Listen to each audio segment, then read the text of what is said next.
তাৰ মানে আমি মজিদ আলী চৌধুৰী সাহেব দীৰ্ঘ বহুদিন হল আমি ভোট দিয়ে আহিছোঁ। আমি ৰাইজসকলে ভাল পাই ভোট দিছোঁ। আমাৰ দেশৰ সমাধান কৰিব বুলি আমি আশা দিছিলে, বহুতবাৰ দিছে। দিয়াৰ পিছতে একো সমাধান কৰিব পৰা নাই। আমাৰ MP সাহেবক আমাক প্ৰতিশ্ৰুতি দিছে, একো কৰিব পৰা নাই। নাপাৰাৰ কাৰণে আমি ৰাইজসকলে একমত হৈ যে আমি এনেকুৱা MP আৰু MLA আমাৰ কাৰণে নালাগে, আৰ আমাৰ এতিয়াও আমাৰ সমাধান কৰব নোৱাৰিব। আৰু এটা কথা এতিয়া হৈ গ'ল, আমাৰ MP সাহেব আমাৰ MLA সাহেবৰ মানুহ গুণ্ডা বাহিনী আনি আমি দুখীয়া দৰিদ্ৰ ৰাইজক ইমান হেৰাসমেণ্ট কৰাটো আমাৰ বাবে দুঃখজনক কথা। আমি ৰাইজক আমি এনেকুৱা বেয়া পাইছোঁ যে আমাৰ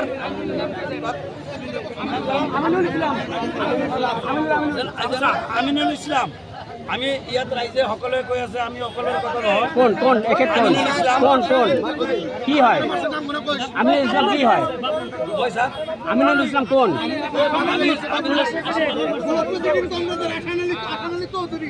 আমিনুল ইসলাম যেনেকুৱা ব্লক প্ৰেচিডেণ্টৰ এজন সদস্য হয়, আমি শুনা পাইছোঁ। আমি ইমান ভালদৰে নাজানো। আমাক দুখীয়া পাই কিনে ইমান অপদস্থ কৰাটো আমাৰ MLA সাহেব আমাৰ MP সাহেবৰ মানুহবিলাকে মানে সিহঁতৰ কোনো গুণ্ড বাহিনী হওক বা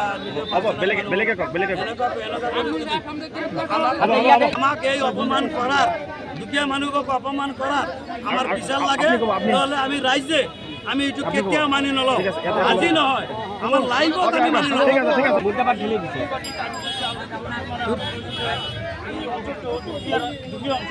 একদম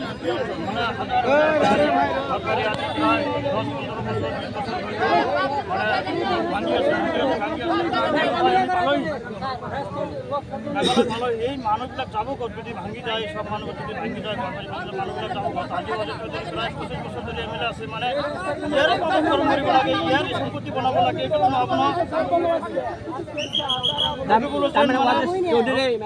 বিধায়কে আপোনালোকক খা খবৰ ল'বলৈ অহা নাই? আজি আহিছে।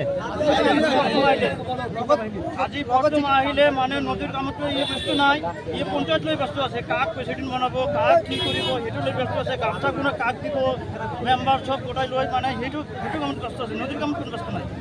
তাৰপিছত কথা হ'ল আপোনাৰ MP ৰকিবুল হুছেইন মানে টপজি বহুত ভোটত মানে জয়ী হৈ গ'ল, ইও খা খবৰ লোৱা নাই।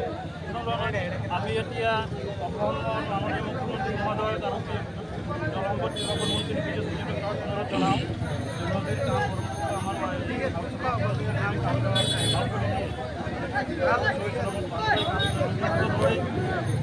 সম্পূৰ্ণ কৰি দিয়ে।